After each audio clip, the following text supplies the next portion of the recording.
Hello, my name is Jonathan Hill, and I'm a mission planner for NASA's Themis camera at ASU's Mars Spaceflight Facility, as well as a PhD candidate in planetary science. And today, I would like to introduce you to Walk to Mars. Every year, NASA spends over $2 billion of taxpayer money to explore the solar system, with over $650 million dedicated to exploring the red planet. This investment has resulted in some of the most stunning technological achievements and scientific discoveries of the 21st century.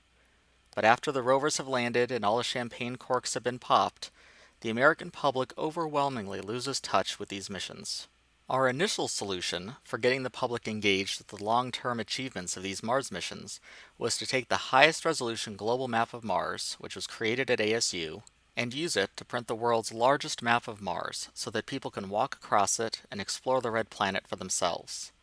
It took NASA's Mars Odyssey mission over 16 years to collect enough data to make this map, so it gives people a way to interact with the mission's achievements long after the excitement surrounding its arrival at Mars. We take the Walk on Mars maps to schools and science festivals, where our Mars experts guide participants around the map, showing them important geographical features and the locations where NASA's rovers have landed. Since February 2018, we've held 28 events featuring the map across Arizona, Texas, California, Colorado, and even on the National Mall in Washington, D.C., and over 6,200 participants have walked on the map and explored Mars for themselves. But in order to make a noticeable impact on the American public in general, we're going to need to accommodate more than just 60 people at a time. Our new solution, which is called Walk to Mars, includes printing our global Mars map at twice its current size, which will double our participant capacity. We will also print similar maps of the Earth and the Moon, all colorized using the same elevation color scale. This will allow our participants to learn about all three planetary bodies, as well as begin comparing and contrasting them, just like real planetary scientists do. This larger format with multiple maps will allow us to accommodate an order of magnitude more visitors.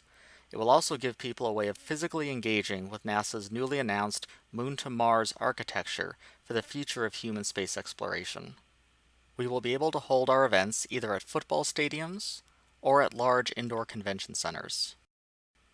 Our target audience is people who are interested in and inspired by space exploration, both in reality and in fiction. We envision our large-scale events being a combination of a mobile NASA visitor center and a comic convention.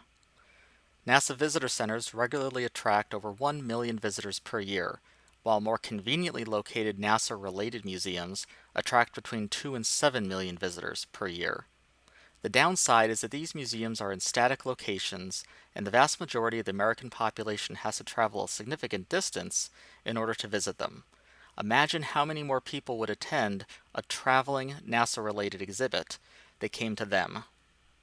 There are currently 3 other organizations that are working to share the excitement of space exploration in similar ways, but we hold a significant competitive advantage over each of them.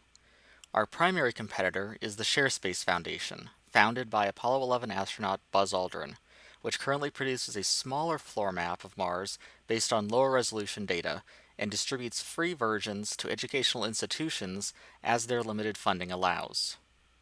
Our current business model relies on obtaining grants from internal ASU sources and external organizations, as well as the time and effort of our volunteers. Under our proposed expanded business model, we would primarily rely on ticket sales, as well as corporate sponsorship, advertising, and merchandise sales to fund our events.